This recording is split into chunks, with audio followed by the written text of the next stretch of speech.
Hey everyone, welcome back to my channel. I'm Mike, and today we're talking about a topic that is a little more serious than usual. If you've been watching my channel for a while, you know that I don't believe in fear-mongering. The Philippines is home to millions of kind, generous, and welcoming people. I've enjoyed living here, and I wouldn't still be here if I thought this country was inherently dangerous. One of the aspects of Cebu is that I feel very safe here. But every year, some foreigners lose their lives because they underestimate certain risks that are very different from what they're used to back home. Most of these tragedies are preventable. If you come here to the Philippines, using common sense goes a long way. But today we're going to talk about the 6 most common things that can get foreigners killed in the Philippines. And more importantly, how to avoid becoming one of those statistics.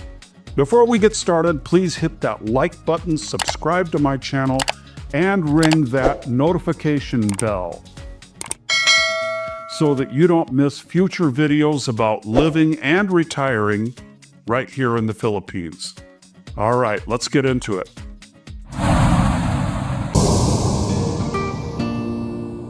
Number 6, motorcycle and road accidents. This is probably the biggest danger most foreigners don't take seriously. Many retirees arrive in the Philippines and immediately decide that they're going to buy a scooter because they're inexpensive, convenient, and use less gas. Unfortunately, Philippine roads are very different from what Americans, Canadians, Australians, and Europeans are used to. Traffic flows differently. Lanes are often treated as suggestions rather than rules. You'll see motorcycles squeezing between cars, tricycles stopping without warning, stray dogs crossing the road, children playing near traffic, pedestrians walking in places where you'd never expect them. Even an experienced motorcycle rider from the United States can quickly find themselves in situations they'd never encountered before. Road conditions can change suddenly. One minute you're on smooth pavement, the next minute you're on loose gravel, standing water, construction, or a pothole large enough to damage a wheel. Or worse, damage you. Rain makes everything even more dangerous. Motorcycle accidents are one of the leading causes of serious injury and death throughout Southeast Asia, and foreigners are certainly not immune. If you aren't already an experienced rider, think twice before buying that scooter. Sometimes spending a few dollars on a grab ride is cheaper than spending months recovering in a hospital, or worse. Number 5, drowning and water activities. The Philippines has over 7,000 islands, beautiful beaches, crystal clear water, island hopping, waterfalls, snorkeling, scuba diving. But it also creates risks that many visitors underestimate. Many beaches have powerful rip currents that look perfectly calm from the shore. A strong swimmer can suddenly find themselves being pulled farther and farther away from land. Others underestimate changing tides or rough seas during island hopping tours. Alcohol often makes these situations worse. I've seen people jump into unfamiliar water without checking the depth, or swim far beyond their abilities because they think the water looks calm. If you're going snorkeling or diving, use reputable operators. Wear life jackets when appropriate. Pay attention to local weather warnings, and never assume that just because the beach looks peaceful that it's safe. Nature doesn't care how confident we are. Number 4, medical emergencies and delaying treatment. This is one that surprises many foreigners. A lot of retirees arrive feeling healthy, then something happens. A heart attack, a stroke, a severe infection, heat exhaustion, or complications from diabetes or high blood pressure. One mistake some foreigners make is trying to wait until tomorrow because they don't want to spend the money. Maybe they think that they'll feel better after some rest. Maybe they're unfamiliar with where the nearest hospital is located. Sometimes those few hours make all of the difference. If you have chest pain, difficulty breathing, signs of a stroke, or severe bleeding, get medical help immediately. Another smart idea is knowing where the nearest hospital is before you ever need it. Keep emergency phone numbers in your phone. If you're living alone, make sure a trusted friend knows how to contact your family. Preparation isn't being pessimistic, it's being responsible.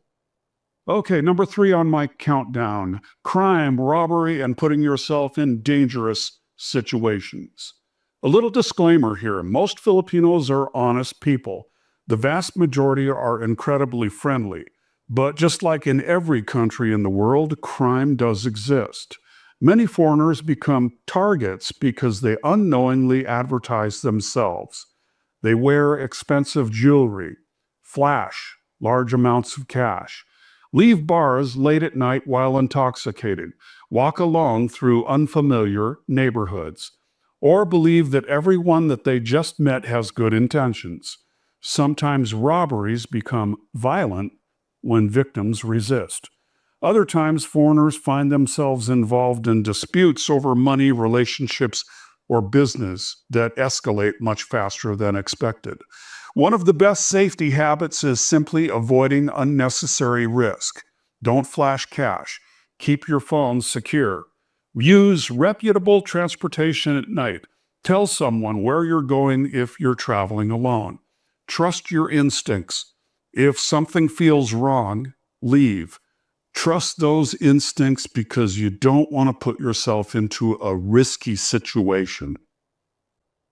Okay, now we're down to number 2: getting involved in other people's conflicts. This is one that surprises many foreigners the most. Many Westerners come from cultures where stepping into an argument is seen as the right thing to do. Someone's yelling. You try to break up the fight. Someone insults another person. You decide to get involved. You think that you're helping. Unfortunately, that's not always how things work. Arguments involving family members, neighbors, drinking companions, or romantic partners can become extremely emotional. The people involved understand relationships and histories that you don't. In other words, you might not know all the facts. As a foreigner, you may not know other possibilities, whether weapons are involved, or whether the conflict has been building for years. There have been tragic cases where foreigners were seriously injured or worse after inserting themselves into situations that had absolutely nothing to do with them. If you witness violence or believe someone is in immediate danger, contacting the authorities is usually far safer than trying to become the hero yourself. Your job isn't to solve every problem by trying to be the hero. Your job as a foreigner is to stay alive. Number 1 on this list: when large sums of money are involved. Every year, stories circulate online claiming that foreigners have been killed because someone owed them some money. Some of those stories are based on real criminal investigations, while others are little more than rumors that spread on social media. The important point is this: whenever large sums of money are involved, disputes can become dangerous in any country, including the Philippines. Many foreigners invest in businesses with friends, loan money without written agreements, or purchase property through informal arrangements. Most of these transactions never become violent, but when they do go wrong, the consequences can be severe. There have been documented criminal cases in which financial disputes were investigated as possible motives for violent crimes. However, investigators often find that the situation was much more complicated than simply someone who didn't repay a debt. Family conflicts, business disagreements, romantic relationships, inheritance issues, and personal grudges are frequently part of the picture. One mistake some foreigners make is trusting verbal promises instead of written contracts. Another is handing over large amounts of cash without legal documentation or professional advice. If you're lending someone money, investing in a business, or buying property, always use qualified legal professionals and insist on proper documentation. Never assume that a handshake is enough when significant amounts of cash are involved. If a financial dispute develops, don't try to intimidate or threaten the other party. Work through lawyers, mediators, or the appropriate government agencies. Escalating a conflict emotionally can make the bad situation even worse. It's also wise to let trusted friends or family know where you're going if you're meeting someone over a serious financial disagreement. Meet in public places whenever possible and avoid confronting people alone in isolated locations. The Philippines is home to millions of honest, hardworking people, and the overwhelming majority of business dealings are completed without violence. Unfortunately, criminals exist in every country, and foreigners can become victims just as local residents can. The lesson isn't to be fearful, it's to be prepared. Protect yourself with good documentation, sound legal advice, and common sense. These simple steps can prevent many financial problems before they ever begin. If you've had experiences doing business in the Philippines, I'd love to hear your advice in the comments. What would you help a newcomer to help them avoid costly mistakes? It's food for thought. But I want to refer back to when I talked about foreigners being killed because someone owed them a large sum of money. I read online a while ago that a foreigner got himself into a business deal where he was due a substantial amount of cash. He wound up in a morgue, wearing a toe tag.